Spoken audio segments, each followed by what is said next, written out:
Good morning. My name is Matthew Buckett, and I'm a research fellow from the Cambodian Institute for Strategic Studies. For our interview today, I'm joined by Dr. Siphana, managing partner at Siphana and Associates. For our interview today, the topic will be the World Economic Forum on ASEAN 2017, which will be hosted here in Cambodia in May. Thank you, Doctor, for taking the time today out of your busy schedule for this interview. My pleasure. I wanted to start by asking you, what do you believe is the significance of Cambodia hosting this year's World Economic Forum on ASEAN? I think foremost is the recognition that Cambodia is quite a mature country that can take on its role as an active and full-fledged member of ASEAN. So the hosting of this World Economic Forum on ASEAN is on a rotational basis, right, in a way. And the fact that it was in Malaysia, Vietnam, then Cambodia, we feel that we are one, among all the ASEAN countries that we can take on the responsibility to highlight, to project, not just Cambodia, but as ASEAN, that we are capable as much as any other ASEAN country. Great. And specifically for Cambodia, how do you believe that this year's World Economic Forum and ASEAN can play a role in helping Cambodia realize its potential as an investment destination? I think by default, the fact that the World Economic Forum come to a particular country, they do bring their sort of like captive membership, their captive audience, and by default, it will raise the profile of the host country. And hopefully Cambodia, through our effort, through the various speech, various promotion, we could promote Cambodia not just as a host country, but as a host country that do have economic potential for foreign companies to come and invest in Cambodia. Keeping with the theme of investment, as Cambodia continues to develop, what future areas of investment do you think will be important for foreign investors to consider? Well, Cambodia, we are in the process now to move toward the next level of industrialization. The government have our own industrial development policy, 2015-2025, which is shortly called the IDP. It set a clear policy framework as to where, Cambodia should be in the next 10 or 15 years. So in this sense here, I see in the area of global supply chain, it will play a major role in sort of like bringing the various company, whether they're multinational or local, to form part of the supply chain. So here I see the area of investment will be more into cluster, development of industrial cluster, technological park, industrial zone that are more specialized, more focused than before, where Cambodia for the last 10 to 15 years, we're still at the level of garment, footwear, light industry. So I think anything along what I call the factory Asia, which is, is a one production change, right? ASEAN product. If we can position as a country that can take part of the supply chain, that would be a good area for foreign investor to consider here. So what do you believe is the significance of the overall themes of this year's World Economic Forum on ASEAN, which is youth, technology, and growth?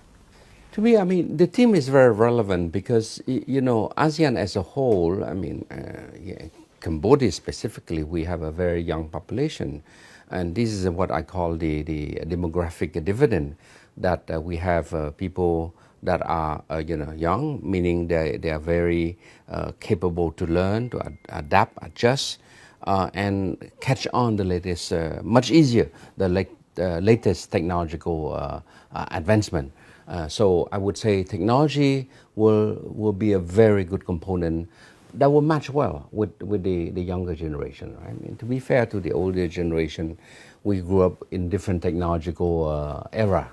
And the adjustment at a certain age is a bit difficult, right? So I see the linkage of youth and technology is a seamless approach, right?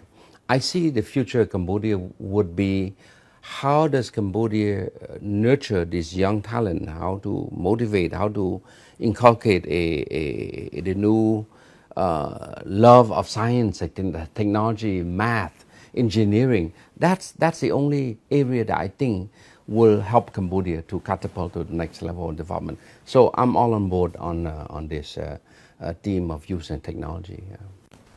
Since 1999, the World Economic Forum has tried to shift to a more inclusive approach that focuses on inviting a more diverse group of stakeholders and aiming for policies that founder Klaus Schwab termed to have everybody in the boat. How can this approach benefit both ASEAN and the World Economic Forum?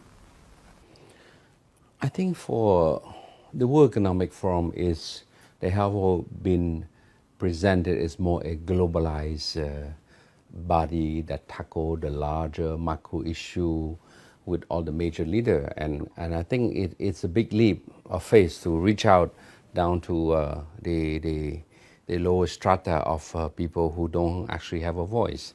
So to me, it's a good effort. I mean, to reach out. I mean, the UN, the world has always considered that without inclusiveness, the development would not be, I would say, just in a way.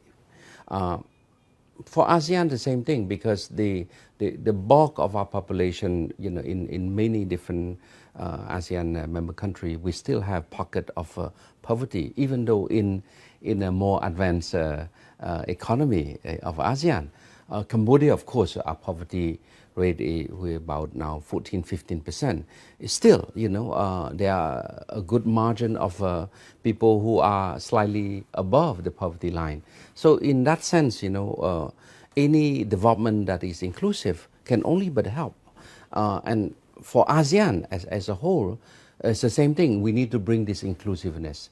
We need to bring that sort of the fruit of development, the fruit of economic integration, the fruit of globalization, if I can say, should filter down to that level. But it's not automatic. It's not automatic. It requires a conscious effort at the national level or different country.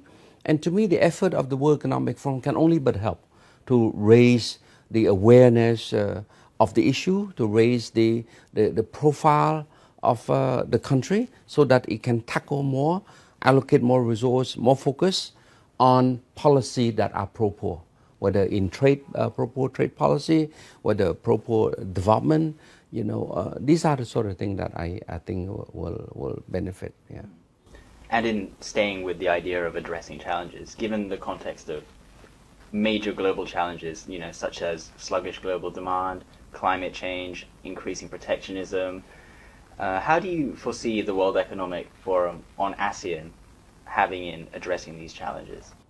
I think the World Economic Forum ASEAN should continue to reiterate firmly, strongly, the need to that economic liberalization matter, that reversing toward the old protectionism, inward looking is not helping the world economy, is not helping the region. So ASEAN is an outward looking, open, regionalized region, right? And we benefit. Our growth have been, as a result of our opening. And we should continue to keep the message strong that ASEAN, irrespective of where in Europe or where in America, there are a strong sort of popular, the popular movement toward more, I would say, inward-looking. ASEAN should make it clear that we continue to believe in openness. We continue to believe in trade and economic liberalization. We continue to believe that development, will not take place, by having different countries looking inward selfishly for their own, benefit.